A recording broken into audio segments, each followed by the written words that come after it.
안녕하십니까. 오늘도 예수 그리스도의 은혜가 모든 분들에게 임하기를 기도합니다. 예수님의 사역 기간 동안 한편에는 끈질기게 시비하고 괴롭히는 사람들이 있는가 하면 다른 한편에는 끈질기게 은혜를 강구하는 사람들이 있었습니다. 누구도 모든 사람에게 환영을 받거나 어디 가든지 환영받지는 못합니다. 어떤 사람에게는 생명의 양식이 되는 사람일지라도 다른 사람에게는 시비거리가 될 수 있습니다.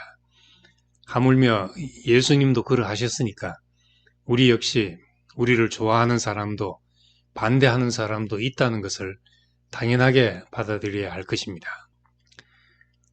예수님이 공생애를 시작하신 후 예수 주변에는 늘 시비하고 죽이려는 사람들이 있었습니다. 그런데 예수님은 반대자들 앞에서 억지로 무엇을 하시지 않고 물이 흐르듯이 낮은 곳으로 흘러가셔서 자기를 필요로 하는 사람에게 양식이 되셨습니다. 광야에서 보리떡이라도 먹어야 하는 사람들, 예수가 아니면 희망이 없는 사람들이 있었기 때문입니다. 대제사장, 장로들, 바리새인과 서기관들에게는 막히고 배척받은 그 생명이 오히려 비천한 사람들에게 흘러가서 그들 가운데 예수님의 진면목이 더 분명하게 드러나게 되었습니다. 우리도 마찬가지입니다.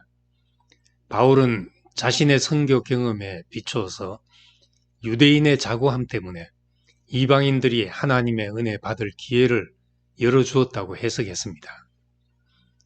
마태복음 15장에 수로보니게 여자의 이야기가 나옵니다.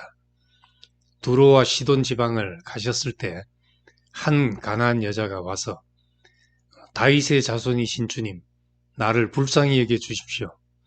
내 딸이 귀신 들려 괴로워하고 있습니다. 라고 소리 질렀습니다.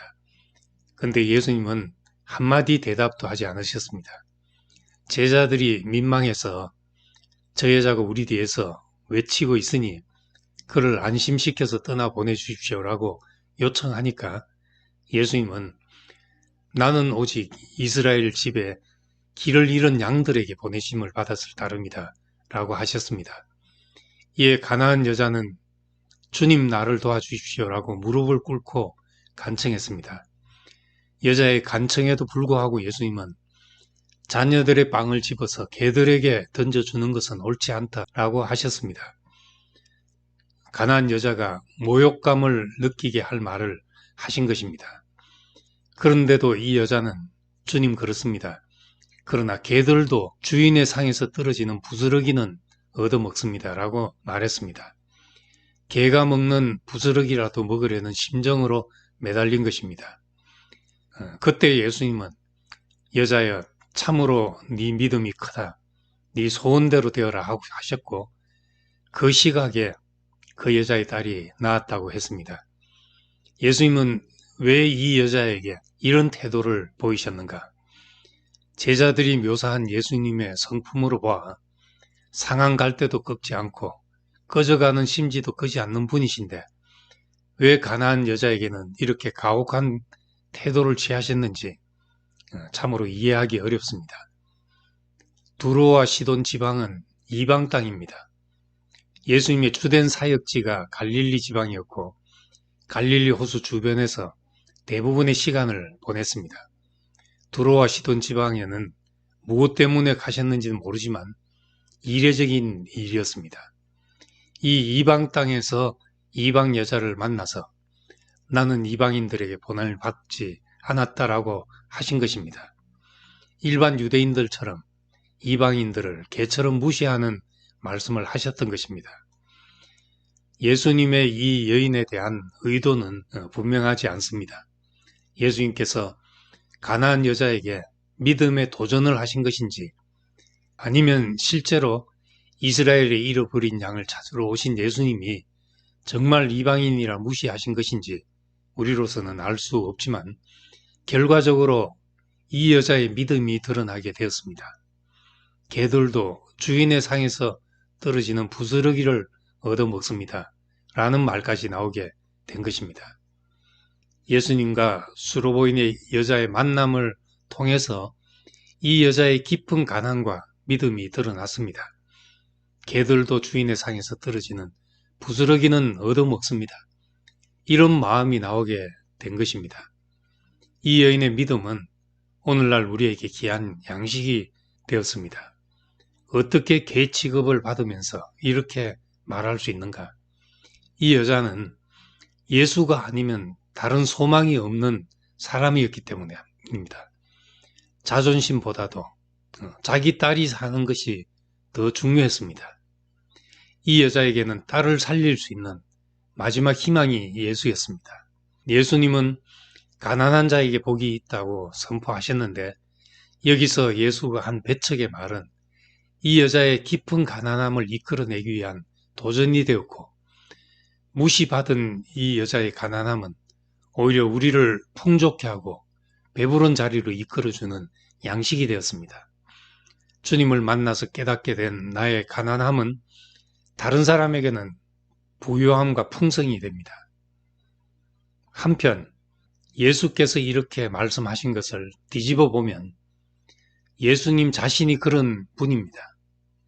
이사야 53장 말씀대로 그는 볼 모양도 없고 풍채도 없고 흠모할 만한 아름다운 것이 없었습니다.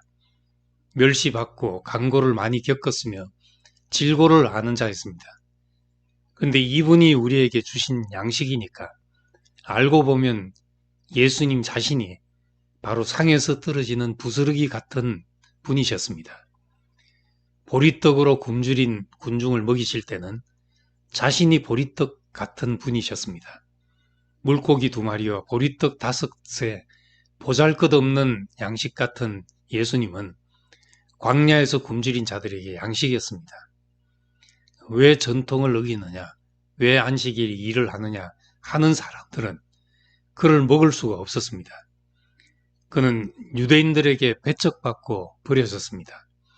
건축가들이 버린 돌이 된 것입니다. 그렇지만 부스러기라도 먹으려고 하는 사람에게는 양식이 되셨습니다. 예수님의 사역은 자신을 중심으로 먹게 하는 것이었습니다.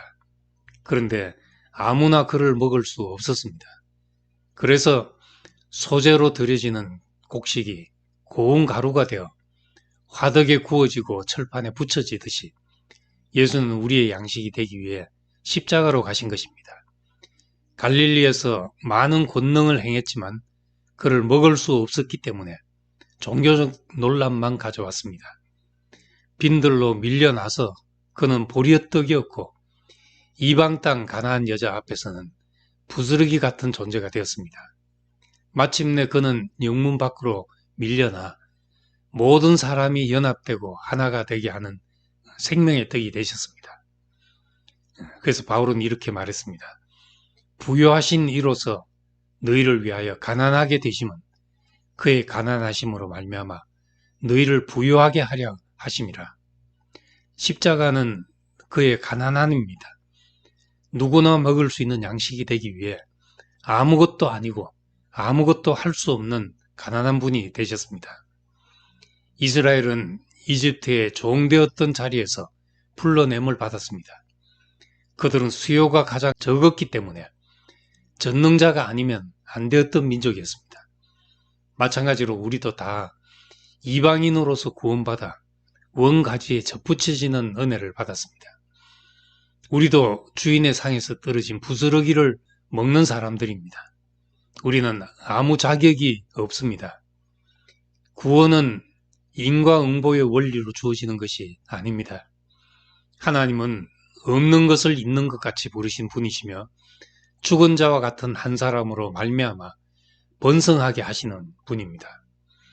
가난해지는 것이 부유함의 비밀입니다. 교회는 가난한 사람이 많아야 풍성한 잔치가 되고 12광주리에 부스러기가 남는 사건이 발생합니다. 주인의 상에서 떨어지는 부스러기라도 먹겠다는 사람들이 교회를 풍성케 합니다. 예수님은 광야에서 보리떡이었고 이 이방 여인 앞에서 주인의 상에서 떨어지는 부스러기였습니다. 저도 역시 상에서 떨어지는 부스러기 같은 존재입니다. 그런데 이런 저에게 나오는 말씀이라도 먹겠다는 사람이 있어서 이렇게 부족한 저를 내어놓게 됩니다.